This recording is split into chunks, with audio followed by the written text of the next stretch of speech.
जनगण मन की धुन को सुनकर हुए झंकृत मन वीणा के तार। बधाई आजादी की दिवस की, भारत माँ सजी 16 श्रृंगार। देखो जब जब लहराता तिरंगा, गुमान देश पर होता है। लिया जन्म जहाँ शूरवीरों ने, सिर नतमस्तक हमारा होता है। उनके बलिदान को क्या यूं ही व्यर्थ जाने देंगे, उनके बलिदान को क्या यूं ही व्यर्थ हम जाने देंगे।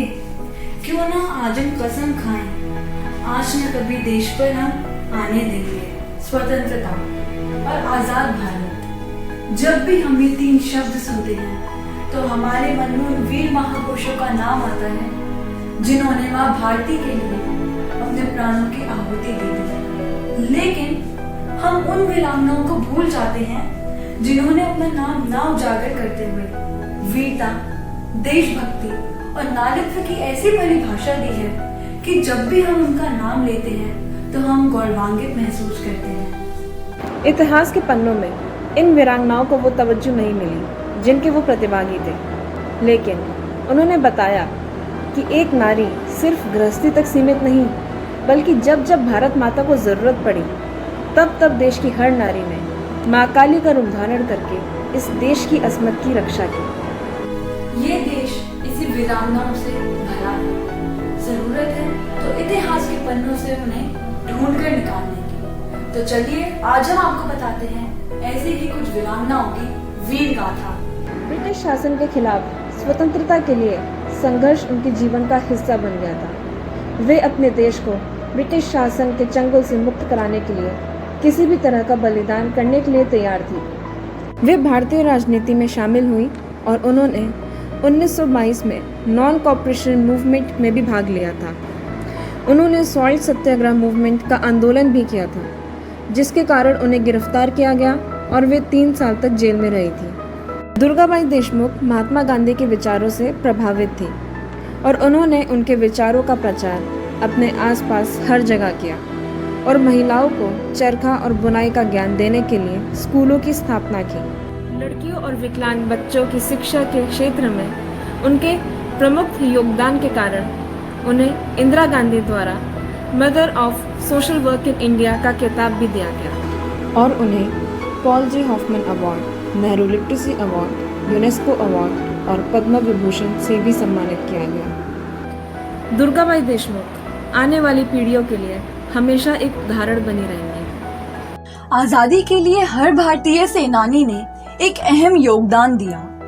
कुछ अपनी मातृभूमि के लिए शहीद हो गए और कुछ कई बार जेल गए, परंतु आज उस वीरांगना की कहानी आपको बताते हैं जिन्होंने हर बाधा के खिलाफ जाकर माँ भारती के लिए इस लड़ाई में अहम भूमिका निभाई। वर्ष 1942 में द्वितीय विश्व युद्ध में जब अंग्रेजों ने सिंगापुर को जापानियों को समर्पित कर दिया, इसी दौरान भारत को ब्रिटिश शासन से आजाद कराने के लिए आजाद हिंद फौज की स्थापना हुई। इस फौज का गठन जापान में हुआ था। इसकी स्थापना भारत के क्रांतिकारी नेता रास बिहारी बोस ने टोक्यो में की थी। आजाद हिंद फौज में करीब 85,000 सैनिक शामिल थे। इसमें एक महिला यूनिट भी थी जिसे रानी झांसी रेजिमेंट के नाम से जाना जाता है। ये सेना की ऐसी पहली रेजिमेंट थी जिसमें महिलाएं भी थी, यानी कि इस रेजिमेंट की स्थापना के साथ साथ हर वो जंजीर टूटी जो महिलाओं को केवल घर और गृहस्थी तक सीमित करती थी। रानी झांसी रेजिमेंट में कैप्टन थी लक्ष्मी सहगल। कैप्टन लक्ष्मी का जन्म 24 अक्टूबर 1914 में केरल में हुआ था। सन 1938 में इन्हें मद्रास मेडिकल कॉलेज से MBBS की डिग्री प्राप्त हुई। सन 1940 में ये भारत छोड़ सिंगापुर के लिए रवाना हो गयी, जहां इनकी मुलाकात आजाद हिंद फौज के कुछ सदस्यों से हुई और वहीं से शुरू हुआ डॉक्टर लक्ष्मी सहगल से कैप्टन लक्ष्मी सहगल बनने का सफर। अक्टूबर 1943 में डॉक्टर लक्ष्मी सहगल ने रानी झांसी रेजिमेंट में कैप्टन के पद पर कार्यभार संभाला।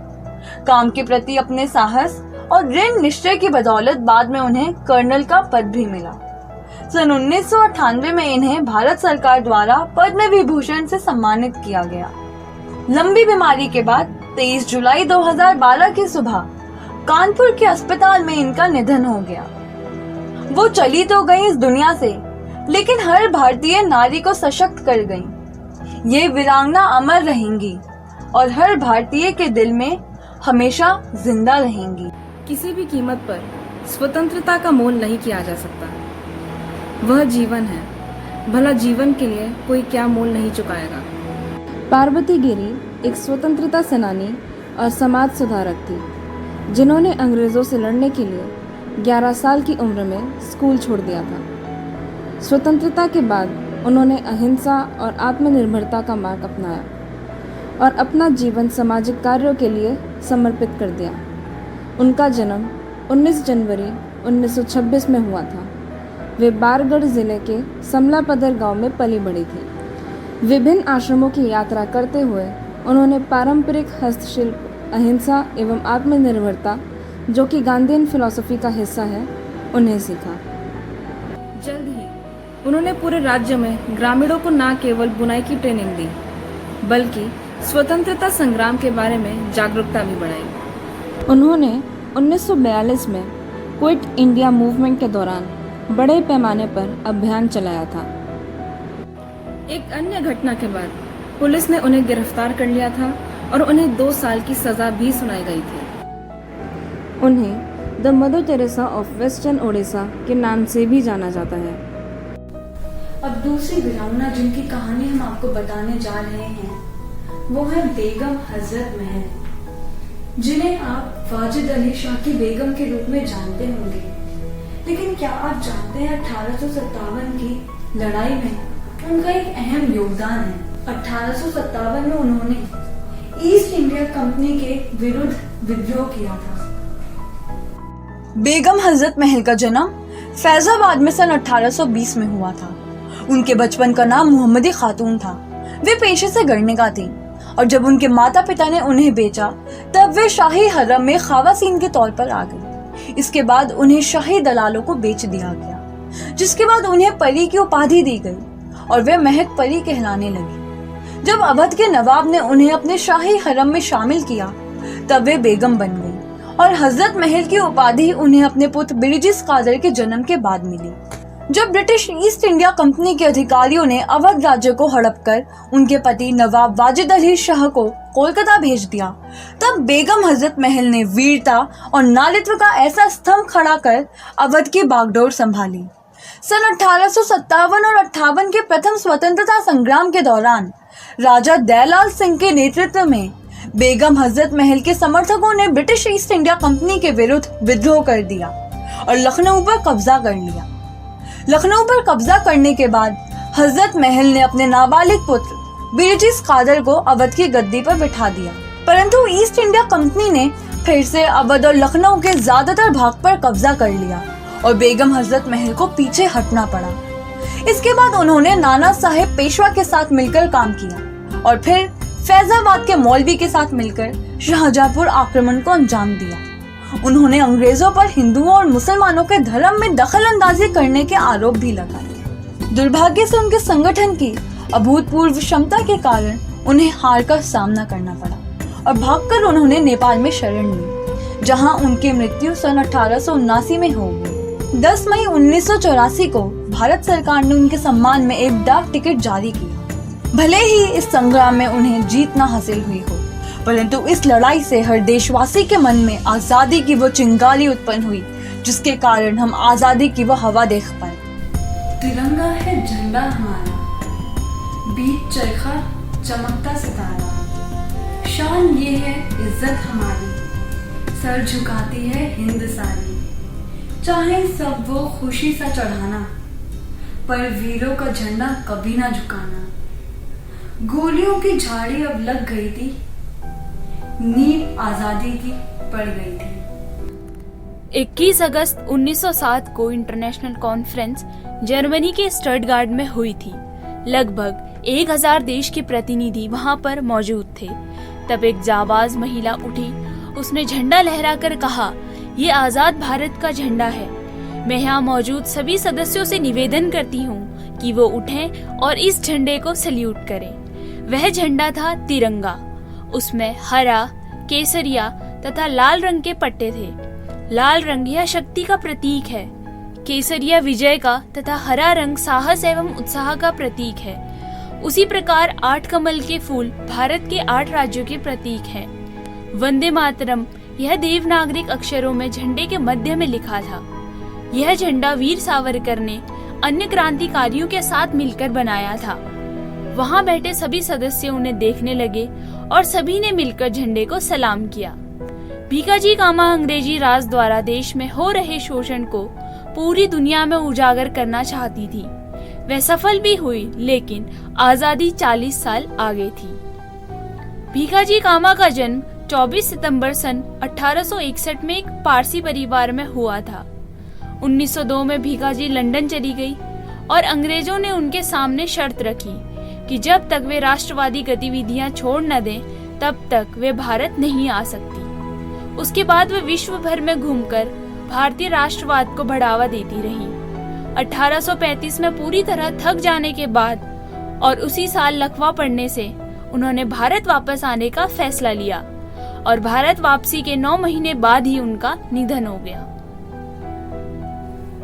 आजाद भारत के लिए घर, परिवार और रिश्ते नातों की दीवारों को भी तोड़ देने वाली निडर राजकुमारी गुप्ता उन स्वतंत्रता सेनानियों में शामिल है जिन्हें शायद ही कोई जान पाया। उनका जन्म कानपुर के बांदा जिले में वर्ष 1902 में हुआ था। पिता जो एक दुकानदार थे, माता घूंघट में ही रहती थी। महज 13 वर्ष की छोटी आयु में उनका विवाह मदन मोहन गुप्ता से हुआ, जो कि एक क्रांतिकारी होने के साथ ही कांग्रेस पार्टी में एक सक्रिय प्रतिभागी भी थे और दोनों महात्मा गांधी के आदर्शों पर चलते थे और उनके ही कहने पर स्वतंत्रता संग्राम में शामिल हो गए। मकसद केवल एक ही, आजाद भारत। काकोरी ट्रेन से बच्चा बच्चा वाकिफ है। दरअसल भारतीय क्रांतिकारियों का मकसद था काकोरी से गुजर रही ट्रेन से ब्रिटिश सरकार के खजाने को लूटना। इस घटना को अंजाम देने वाले सभी सदस्य हिंदुस्तान रिपब्लिक यूनियन के सदस्य थे। खजाने को लूटने का मकसद उन पैसों से हथियार खरीदना था ताकि अंग्रेजों के विरुद्ध आजादी मिल सके। चंद्रशेखर आजाद, अशफाकुल्लाह खान और राम प्रसाद बिस्मिल की अगुवाई में इस घटना को 9 अगस्त 1925 में अंजाम दिया गया, जब ब्रिटिश सरकार के खिलाफ भारत की स्वतंत्रता का आंदोलन चल रहा था। क्योंकि इस वाक्य को अंजाम देने के लिए अपने कपड़ों में छुपाकर हथियारों को क्रांतिकारियों तक पहुंचाने के काम को अंजाम देने वाली थी राजकुमारी गुप्ता। मगर अफसोस, उनके रिश्तेदारों को इस तरह क्रांति में हिस्सा लेना बिल्कुल भी पसंद नहीं था और उनके ही रिश्तेदारों द्वारा अंग्रेजों को दी जानकारी की वजह से अपने 3 साल के बच्चे के साथ कपड़ों में हथियार छिपाए गिरफ्तार हो गई।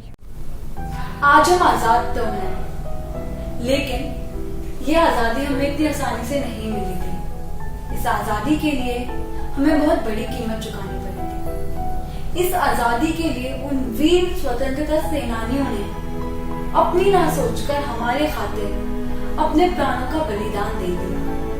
हमें आजादी तो मिली, तो चलिए आज एक प्रण लेते हैं कि हम इस आजादी को व्यर्थ नहीं जाने देंगे। आज एक प्रण लेते हैं कि हम अपने देश पर कभी आंच नहीं आने देंगे।